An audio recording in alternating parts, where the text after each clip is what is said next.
Hello. Welcome back to another Heritage Live. My name is Jasmine Moore. I'm the Heritage Manager for Coquitlam Heritage, in charge of our wonderful collection. Um, First, I'd like to begin by saying, all aboard! Welcome to the very last Heritage Live of our series on planes, trains, and automobiles. Today, we are going to look at some toy trains in our collection.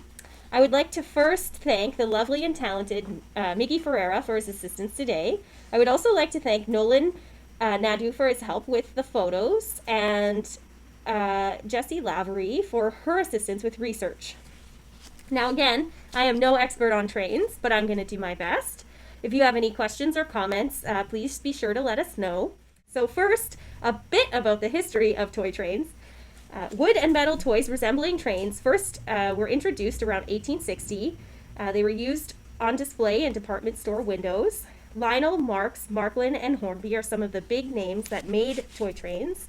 Toy trains are made from cast iron and came in floor models very first when they were first released. Later on, they were made from tin and were lithographed to create great detail on the surface. The early toy trains were built for mass consumption and did not have the same precision as the models that we see today. So first we're going to talk a bit about gauge. So gauge, here is, this is a three rail system. So you have one, two, and then there's a third rail going horizontally. So gauge refers to the distance between the rails, whereas scale will refer to how many of these trains it would take if you lined them up to recreate the original model that it was inspired by. So we'll talk extensively about this in the rest of the presentation. So Marklin, one of the earliest toy producers, measured the gauge between the center of the two rails rather than the distance between the rails themselves. So it was the outer rails that they were looking at rather than the distance on the inside. When tracks were introduced, the first trains were made to a standard gauge, which was 2.5 inches between the outside rails. Lionel introduced its standard gauge in 1906. Lionel's standard gauge was the result of a misinterpretation of what Marklin's standard gauge was, and Marklin was a company that operated out of Germany in Europe. It meant that the resulting standard gauges for North American trains were a little bit different than those in Europe. So many standard gauge trains did not catch on because they were impractical for use indoors because they were actually quite large. So here is a sheet kind of showing you the different types of gauges. So the very largest is the G gauge, and then we have O, S, HO, which is half of an O, N, and Z. So O gauge was first introduced by Marklin around 1900. Marklin had several scales early on. There was a 4, a 3, a 2, a 1, and a 0 scale, which actually became O gauge. Early motors ran on AC, and a few short-lived early models, they actually ran off of the voltage in a house. And after a few unfortunate accidents, they changed that. So they operated on a safer voltage level, and that actually led to the creation of the three-rail system. So by the 1930s, the three-rail alternating current O gauge was the most common railroad scale in North America until about the 1960s. These trains were durable and reliable, but not necessarily very detailed. Standard gauges were marketed as premium toys, while O gauge was kind of more accessible to people. The Great Depression wiped out the demand for standard gauge trains as people downsized their homes. So O gauge is usually, this is an O gauge train right here, is usually a 1/48th scale. So that means that it would take 48 of these trains lined up to actually equal the length of the real version of, a locomotive. For Marklin, it was actually a 1/43.5 scale due to that misinterpretation early on. Some were actually even a 1/64 scale. So the distance between the rails is 1¼ inches, usually for an O gauge train or O scale train, introduced around the 1920s, and they usually operated on the three rail system, while an O scale train operates on a two rail system. So an O gauge is a 1/48 or 1/4 to the foot on a standard locomotive, and operates on a 1¼ inch track. Well, an O scale is a 1 to 43.5 model on a 1.25 inch track as well, but it's a 2 versus a 3. So advances in DC motor design led to smaller and more powerful locomotives and trains, and reduction in house sizes led to the creation of the HO scale. So that's the half O scale, which is 1 to 87.1 inches, or 1 to 87.1 scale, or 3.5 millimeters to a foot. And today is one of the more popular scales. So early Marx trains made from lithographed tin were not scaled at all, actually. They were made the same length as an HO piece, but the same width and height of a regular O scale piece. All ran on the same track. They could be coupled together and run on the same train. For some, it is enough that the train actually looks like something inspired by real life. For others, they are really excited by minute detail that is possible by creating the scaled train. So you're basically taking a very large locomotive or car and then scaling it down to even the tiniest detail. And I'll show you some examples of that later. So an HO gauge train is a 1 to 87th of an original scale. It first appeared in Europe and became popular in North America in the mid-1930s. It stands for half an O scale. Took up less space than the O train. It was popular as people began moving into apartments and smaller homes in the 1940s. You get a finer detail and a wider range of accessories that appear with the introduction of the HO scale, or HO gauge. So an N scale, so you can see an example of that right here.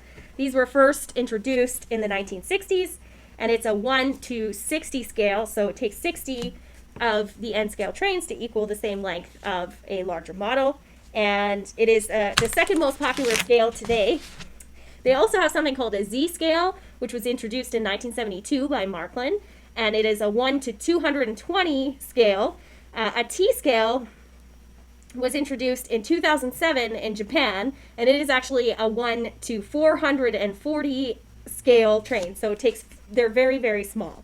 So today, train sets occupy basements. You can find them in Christmas displays. They may run around a restaurant or in a garden or other special displays like an exhibit. So a bit about railway tracks. So they're actually standard gauge is 4 foot 8.5 inches, and there's a myth that this actually is the equivalent of 2 horse bums side by side, and it was first invented by George Stephenson and used on the Stockton and Darlington Railway, and then in Liverpool and Manchester railways. So at various times in various locations, track gauges vary from anywhere from 2 feet up to 7 feet. Early Canadian railways were actually built to 5 feet 6 inch gauge, and they were later converted to the standard gauge, so 4 foot 8.5 inches.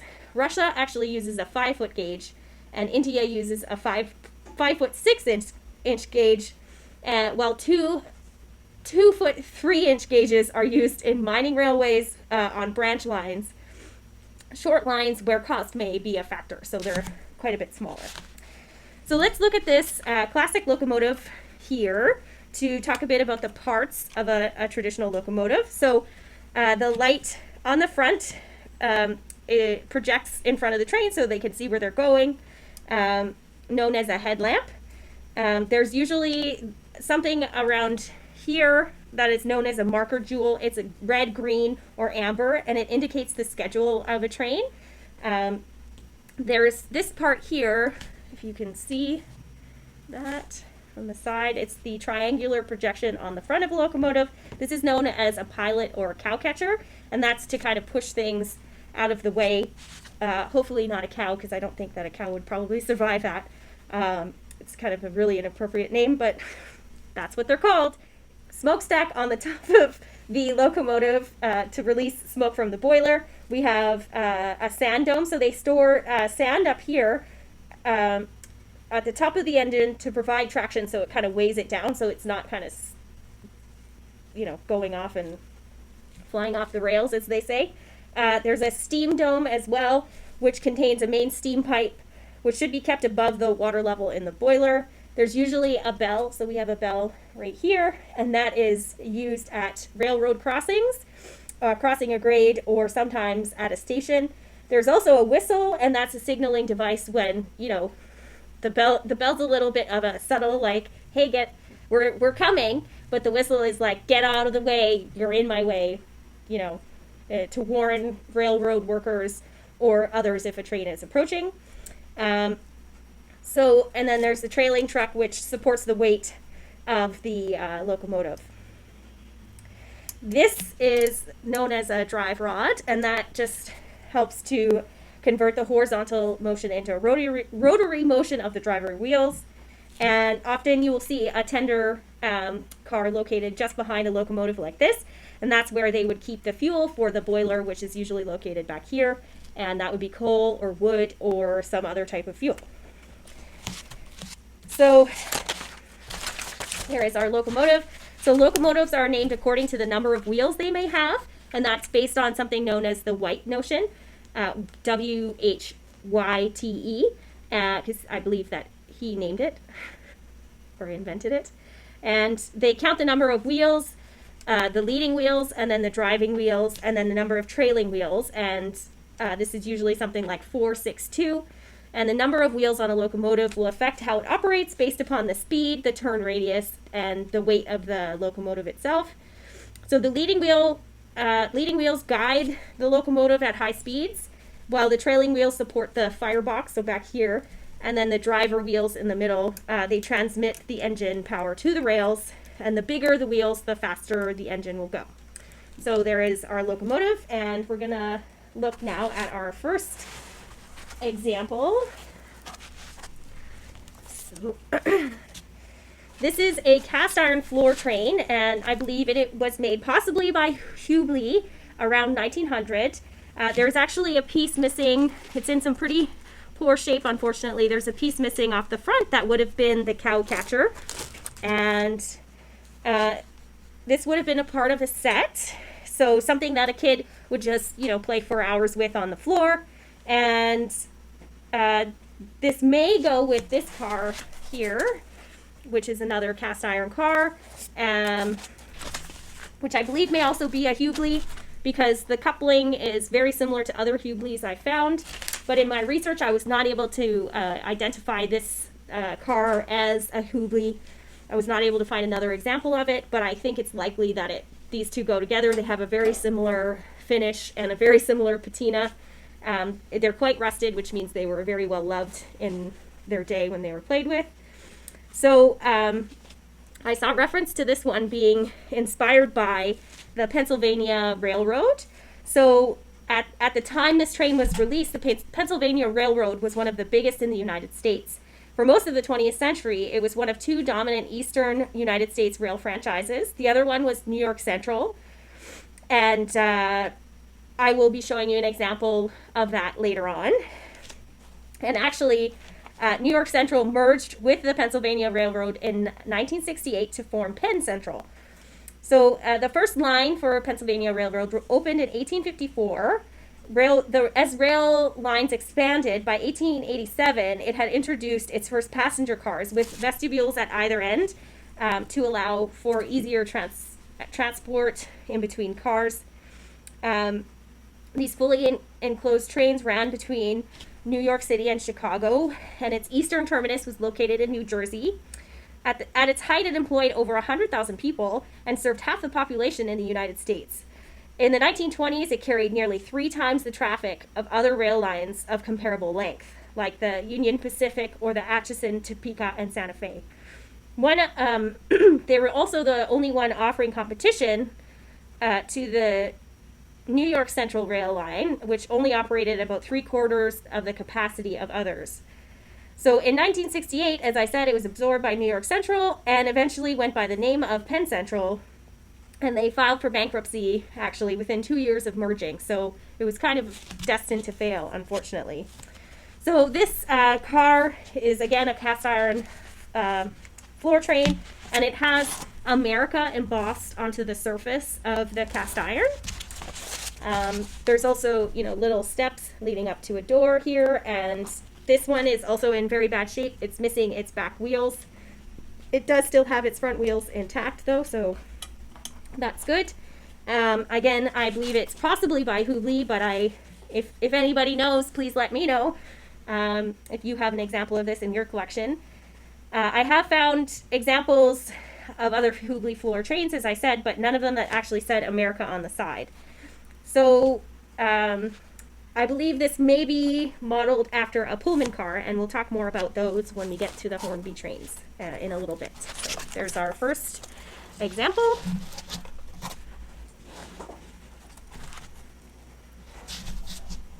So next we have a Dayton train.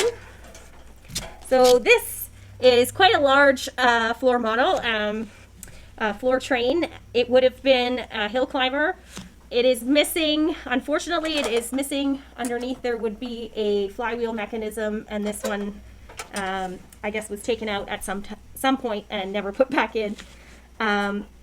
It comes in two pieces, so we have the locomotive and then the tender in the back. I think this was likely made by Chevrolet rather than D.P. Clark, because there is no wood at all in this example, and usually D.P. Clark toys have wood incorporated somewhere because they're the earlier version.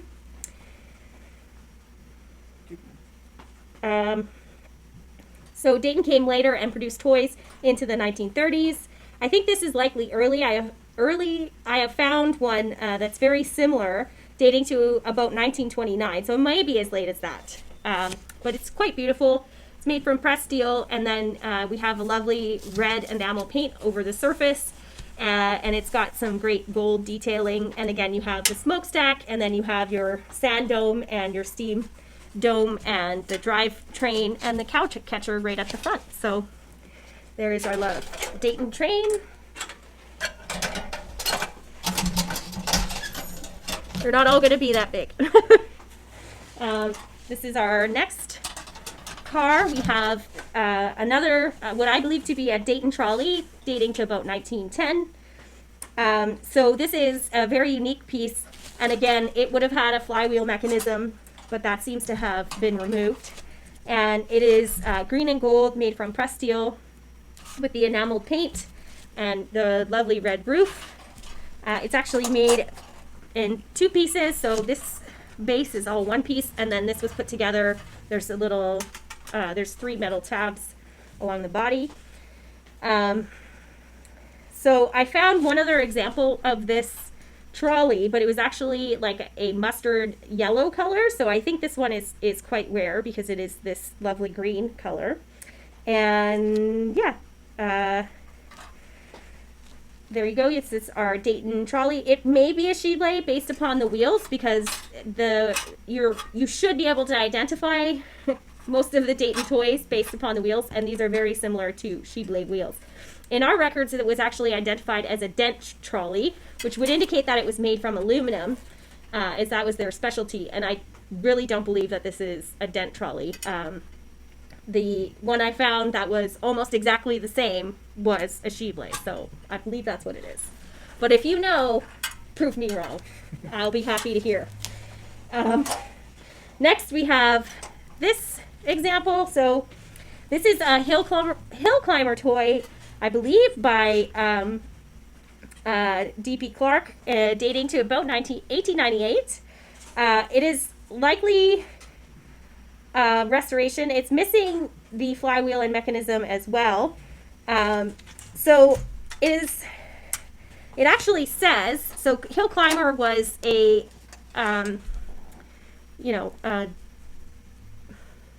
like kind of a brand name for the toys, like a type of toy. They were called hill climber, and this actually says, you can read hill climber right on the side. It's very, very faint. It says hill climber in cursive script. So I was able to find one very similar to this, but it actually had 4 people and not 3 people. This one only has 3 people, so it is possible I may have, someone else might have copied it. But I think it was created by D.P. Clark around 1898.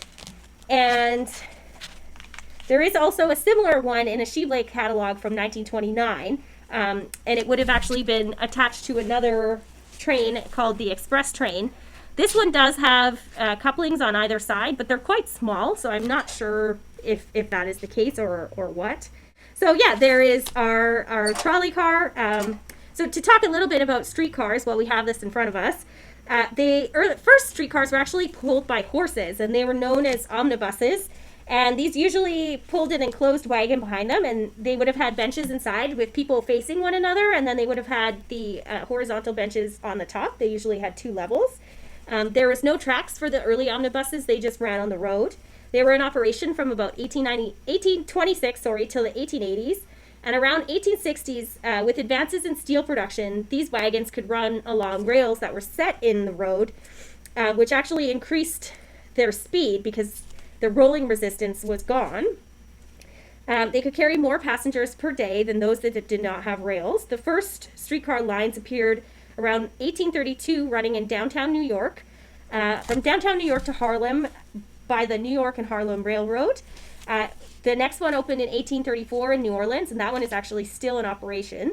In 1894 in Toronto, one of the first Canadian lines was opened, and that was known as the Williams Omnibus Line.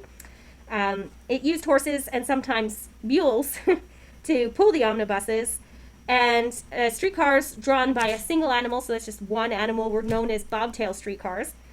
By the mid-1880s, there were 415 street railway companies operating in the United States, running on over 6,000 miles of track and carrying 188 million passengers per year. So most animal-drawn lines were shut down in the 19th century. Toronto ended its service in 1891. New York regular service actually ran until 1917. And if you have a hankering to ride on an omnibus line today, there is still one in operation in Disneyland since its opening in 1955, but it is a motorized omnibus line. It has the 2 levels, and they give you a tour of the park while you're riding on it. I believe there's also one in Disney World and Paris as well. So in the 1860s and the 1890s, many streetcar operators switched to other modes of power because they didn't want to have to feed the animals or worry about picking up their waste anymore. So in North America, we actually use the term trolley, and in the United Kingdom, they use the word tram. So that's where kind of the difference comes from.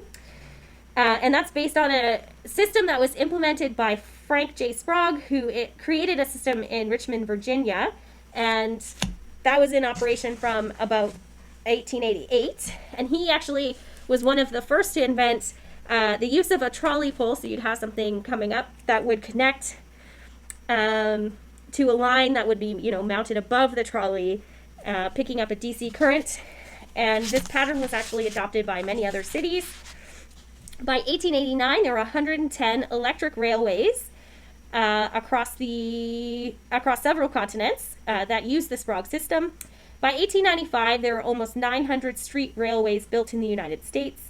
This led to the creation of the first suburbs, and they were known as streetcar suburbs, as people could live outside the city and commute to work on a daily basis. So if you've seen it, Meet Me in St. Louis features one of these kind of streetcar suburbs, and there's a famous, huge song production on a streetcar as well. It's really fun and old.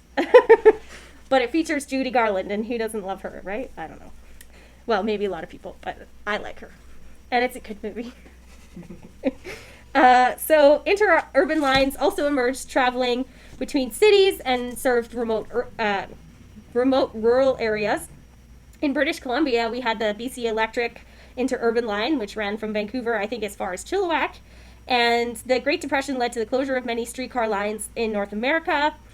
Some held off closure to assist in the war effort, as people were using them to get to their wartime jobs. But by the 1960s, most streetcar lines were closed.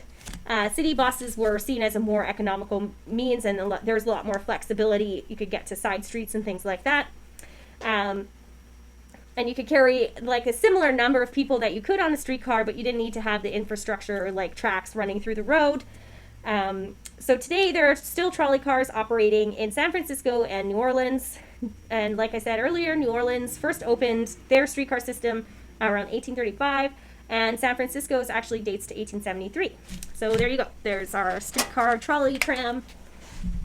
And next we're going to talk a bit about wind-up toys, because I realized that we featured quite a few of them, but we haven't really talked about how they work. So I'm going to use this example here. So this is a wind-up train by OROBR or Oro Works, which is a German company.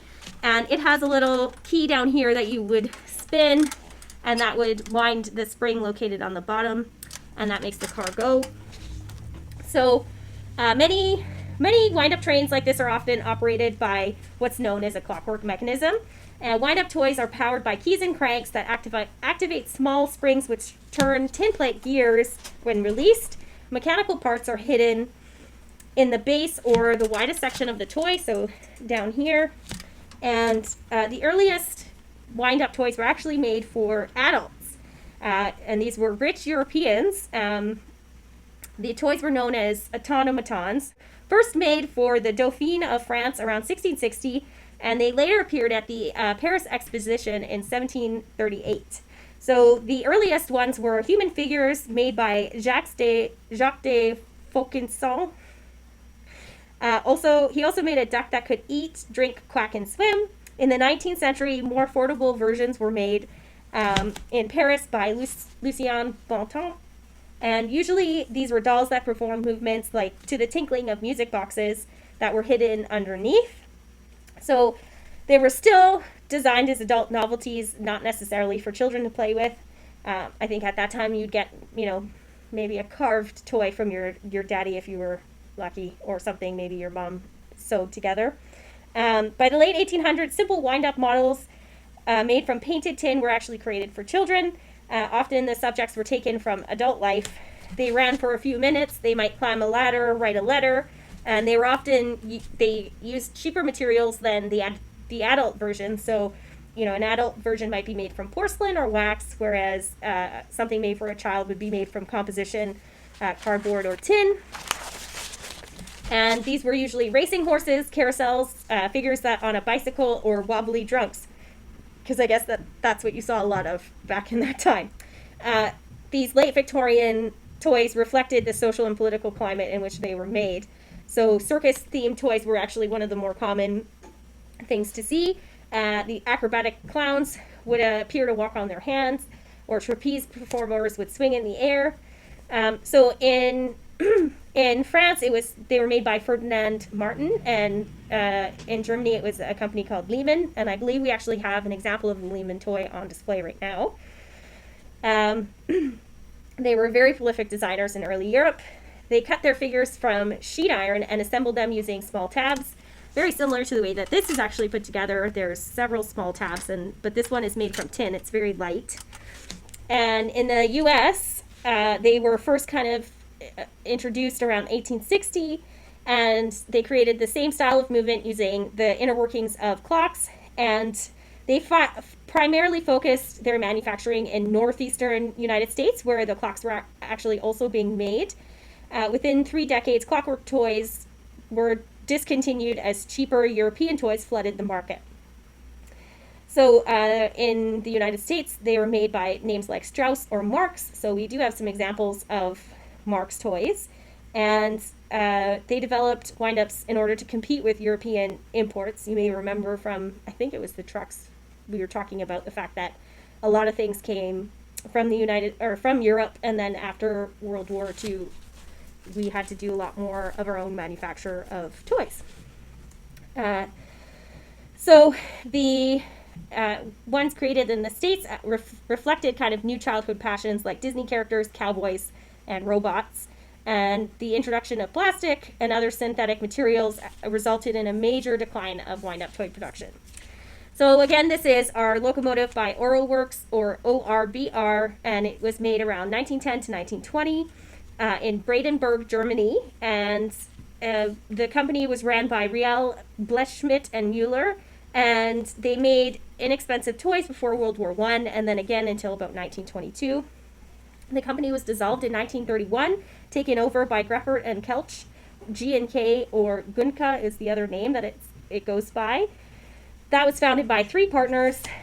They made wind-up tin toys in the form of Rolls-Royce cars, limousines, trams, battleships, fire engines. Wages were actually quite low in Germany for toy and assembly workers, and these toys could be marketed and sold overseas for cheap prices, which is part of the reason why they were so popular. They also made 6-room lithographed dollhouses with metal furniture. The pieces could be quite elaborate with tabs that would fit into one another, like I said. So we've got an example here. This one's made from, multiple parts. It's not just one single piece of metal. And it is just an early example of a tin lithographed wind-up train. So, the detail is created, again, by the use of lithography on the surface of the metal. So there we go. Next, we have something by Marx. So this is an example. This is an example of an American wind-up. This is a very early American wind-up. This is actually a very, very famous toy. So this train will go around and around. There's a key here at the top that you would spin. It's got 3 tunnels. There's a little station, or I think it's a train station or a store here on the front. You can see there's a little man in a window selling stuff. And then, it's not really proportional because this man here with the flag is just as big as the building, which is just as big as the train. So they tried. It is really beautifully colored and, in excellent condition considering that it was made in 1929. So apparently Marx made over 40 versions of this one toy. And sorry, I was wrong. It's 1926, not 1929. So dates to 1926, even earlier. It was a really popular German toy, or not German toy. It was a really popular American toy, and it was copied by the Japanese, the German, and English toy manufacturers. So this is the other versions of the toy actually could be a Mickey Mouse Express, the Subway Express, the Tiny Tim Street Cleaner, and Popeye pushing a barrel of spinach, apparently. So, as we said before, Marx liked to create kind of a couple of die sets, and then he would use those dies to recreate the same toys in slightly different versions. So, I'm very grateful that we have this in our collection, and it is, very unique. I would love to be able to wind it up, but we don't do that. So, next we have Hornby train set. So we'll talk about this older version first. And let's do that one separately. So there we go. And I'm going to put this guy off to the side for the moment. So Hornby was one of the most popular model railway companies in the UK for many years. In 1901, Frank Hornby patented Meccano construction toy, originally called Mechanics Made Easy. We spoke about that in the episode we did on planes. I guess we can call them episodes, yeah. So it was later renamed Meccano in 1907. In 1915, he created a game called Raylo, in which a child could operate a series of switches to keep a small tin plate clockwork locomotive from derailing, so it would run around on a track. And post-World War I in 1918, people began avoiding buying German-made toys, which had previously dominated the market, as I said earlier. So Frank Hornby, under the name Hornby, released a clockwork ode gauge set, which were designed to go with the Meccano and construction sets. The first set, the Hornby clockwork train, consisted of a 0-4-0 wheel alignment, so there was just the 4 wheels. We have 4 here as well. A 4-wheel tender, and 2 4-wheeled freight cars. And Hornby designed their trains to be deconstructed and reconstructed like Meccano. So the engine was actually made from Meccano nuts and bolts. These trains were fairly expensive since they were made from a trusted domestic company in the United Kingdom. Following this, Hornby made the tin plate train, which was cheaper since it was made from sheet metal and was lithographed. Trains were instantly popular, and more engines and accessories were quickly produced by 1921. In 1922, such cars were produced as a timber wagon. They had a Shell petrol tanker, brake vans, cement wagon, and a gunpowder van. A new line called Zulu trains was released, which were similar in design but could not be deconstructed. And Zulu actually proved to be the most popular for the Hornby lines. So they simply just merged the two and called them Hornby trains. So emphasizing the quality of the materials and the paint. So tiered pricing system was introduced. 0 models were the cheapest. 1 was standard and number 2 was considered deluxe. And the difference between number 1 and number 2 was that they had more wheels and they were a little bit bigger. And the tiered system also applied to the sophistication of the accessories. So more tiers were added as more expensive trains were developed. There was an additional line created called the M Series, which was an entry-level set targeted at young children. And over the years, products expanded even further and accessories were put out, including an electric train, name brand freight cars, and a tunnel. So when high voltage engines were introduced, clockwork trains were prevalent until about 1937. And the first electric models operated on high voltage, and they were modeled after the London Metropolitan Railway locomotives, which was London's first passenger subway. And none of the trains in the O gauge were actually to scale. In 1926, they made something called a Blue Riviera train, and it was designed for the French market and spawned an export market for Hornby. These were very large and impressive trains that actually had 8 wheels, even on the sleeping cars. And they tried to break into the American market by introducing lower, colorful clockwork models in the American style. And so the freight train was usually red or green, and it was the 040 engine. It had a 4-wheel tender, a boxcar, a tanker, and a caboose. And then there was the passenger train, which had a red or green 040 engine, a 4-wheel tender, and then 2 4-wheeled Pullman cars. So that is this particular car. This is the passenger version of the car introduced on the American market. So the Wall Street crash forced their closing in 1929, and they sold off their leftover inventory in Canada and the United Kingdom. In 1930, an export version of the number 3 Nord train entered the Canadian market, painted with CPR black with gold lining. It included a small cowcatcher on the front, so that's the triangular part, 2 8-wheeled European-type passenger coaches, painted in the Hornby Mitropa maroon, which I think is, this color on the bottom of the car there. And they were electric, running on 15 volts, and had the ability to reverse via a lever in the engine cab. And these sets are very rare today, so if you have one and you want to donate it, we'd happily take it. Following this, Hornby was back in the UK, began producing O gauge sets called Dublo. New trains were not created until the 1950s, when most of the Dublo sets were produced. In the same old fashion, O gauge is still being made. In 1958, Hornby finally produced a plastic Dublo gauge rolling stock and came out with a 2-rail system that was a bit ill-conceived. Hornby did not do very well in the second half of the century, however, and Meccano closed in 1964, selling Hornby to Triang Railways, and we talked about Triang in our first episode on trucks.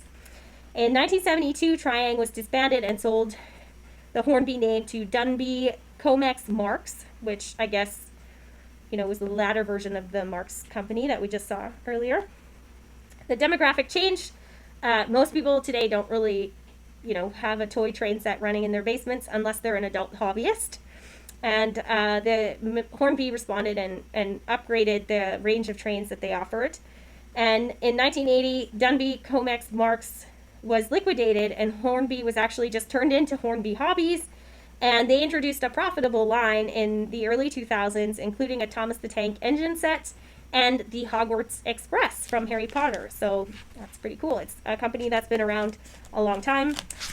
So here we have this set. I think it dates 1935 to 1941, and it has the 2 Pullman cars on the back. So there's a third car here, which is marked Viking. So these Pullman cars have names. This one is Marjorie, this one is Aurelia, and this one is Viking.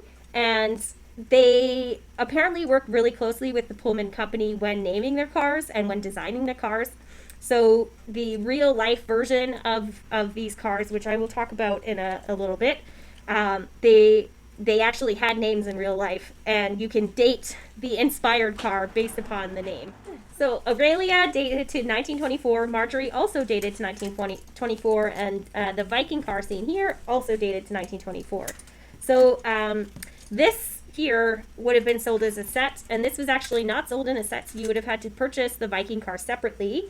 The early 1930s Pullman coaches had brown roofs, and I believe, and that's the ones that Hornby produced. I believe these date from about 1935 to 1941, because the body of these cars are in line with the cars that would have had the cream roofs made only during this period. And it's very possible, you know, some very passionate train enthusiast would have painted these roofs to be gray. And the reason why I say that is because, you know, original Pullman cars had white roofs, and with all the pollution in England at the time, they actually grayed over time, and so they recommended to Hornby that they paint the roofs kind of this gray color. So that is our first Hornby set. We have a second set, which I will just put in front, and this one has a green engine, and then it also has the Pullman cars, but they're a little more streamlined, as you can see. So this version of the car versus that version of the car. So this is a lot more old, like an older style of a Pullman car, and then this one is, you know, a newer style. But again, this has the gray roof. This one would have originally had likely a cream colored roof. So these are all O-gauge, and they come with a key, so you would stick that in. You can see on this locomotive here, there is a little hole with, you know, a spoke sticking out where you would put the key and wind it up. And same with this one as well, right here. And we're pretty lucky, again, as you know, we love things that come with boxes. And this one came with a box, and it has a lovely graphic on the front, and it says, you know, made in England, Meccano Limited, Liverpool. So there you go. Now, these cars are pretty historic. They are railroad luxury sleeping cars. They were first introduced around 1867, and they were in use until about 1968. They were lounge cars operated by the Pullman Company, and they were first invented by George Pullman, who was born in 1831 in Western New York, and he worked first as a cabinet maker and a store clerk. He moved to Chicago in 1859, and he had a strong interest in revolutionizing the railway sleeping car. So before, you know, he invented the Pullman car, railway sleeping cars existed, but they were incredibly uncomfortable. And he traveled all night once from Buffalo to Westfield in New York, and he was so uncomfortable he spent the entire night dreaming of a way to devise a new rail car design. He relocated to Colorado in 1860 to run a general store and an ore refinery, and returned to Chicago with a big sum of money around 1863. At the time, Chicago was one of the railway capitals of the North, and he started to put his ideas into motion. So he foresaw that, you know, rail lines were going to grow, and there would be professional classes of people who would want to travel on these rail lines across the country. So he worked with the Chicago and Alton Railroad Company to redesign and remodel two of their 44-foot long passenger coaches. And that one kind of failed, so 4 years later he tried again. So you can see here, this one has thick curtains kind of depicted, and there's these very ornate doors as well. So the inside of these cars they were considered to be kind of hotel-like. So they were covered in rich dark walnut on the inside. They had plush upholstery all over the place, and all the fixtures were made in brass. So during the day, it just looked like a regular but lavish passenger car, but at night it really transformed into a hotel on wheels. And the seats unfolded into sleeping berths, so you would, you know, fold it down and be able to lie down. And then they had additional beds that would pull down from the roof. And the first attempt at redesigning these cars failed because they were actually too large for train platforms. So railways just flat out refused to accommodate these cars.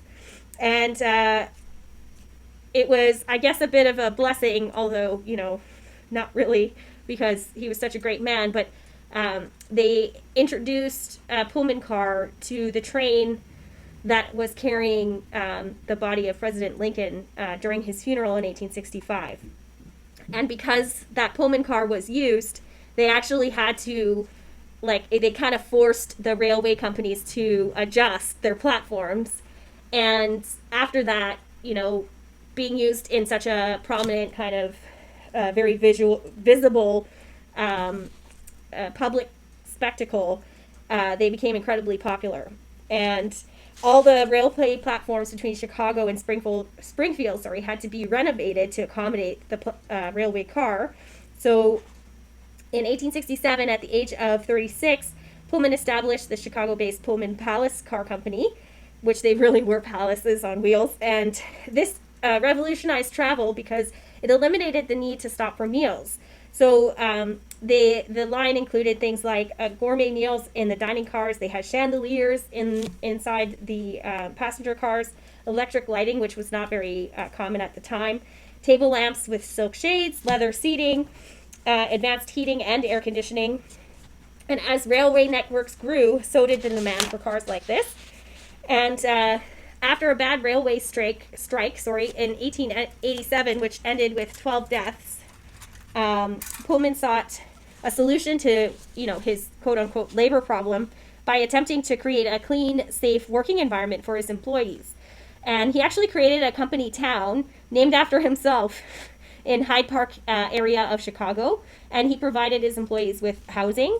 And these were actually really nice brick row homes, and they created kind of an early version of a strip mall in an arcade building, and you could go there and get all your sundries and goods for the week, see a tailor, maybe a cobbler, etc. So there was a lot of criticism mounted against the Pullman cars as being too ostentatious and kind of luxurious, but too expensive as well. But those who required a sleeping berth on a train could usually afford the additional fees that they required. And by 1867, nearly 50 cars were running on 3 different rail lines. And they also developed an even more elaborate hotel on wheels, which was designed, sold and marketed as a hotel car, which was basically a small Manhattan apartment on wheels. They also introduced a parlor car as well, in addition to the dining car. So somewhere you could sit and, chat and meet other passengers. And they had they also had the train vestibule, so you could, travel it easily between the cars and safely. So he actually lost a patent suit on his folding berth design, so the beds that fold down from the ceiling. And when he lost that patent suit, what he did, because he didn't want to face any competition, he bought out all his competitors, so he would be the only one with, the rights to the design of the car. And as decades passed, the more ornate these cars became. And, some women's magazines were really kind of critical of him and his cars and the ostentatious interiors that they had. And he, unfortunately, is not only remembered for this bad taste, but he had a really long and complex kind of bad relationship with African Americans. There was an incident on a Pullman car that launched the landmark 1896 Supreme Court case, Plessy versus Ferguson, which basically established a separate but equal cars for whites and blacks. And that would not actually be defeated in court until 1950s. And, a lot of the porters on these trains were often African Americans. And I say African Americans because they were usually, the Pullman cars operated in the States. And they often had to deal with inequality on a daily basis. And the company was both praised and kind of criticized for hiring black people at a time when there were few jobs available to them. Advancement for Pullman porters was almost unheard of, and they had to work long hours for very low wages. And, in addition to that, were often treated really poorly by passengers. So there are our Hornby trains with the Pullman cars. And, a little bit about wind-up toys as well.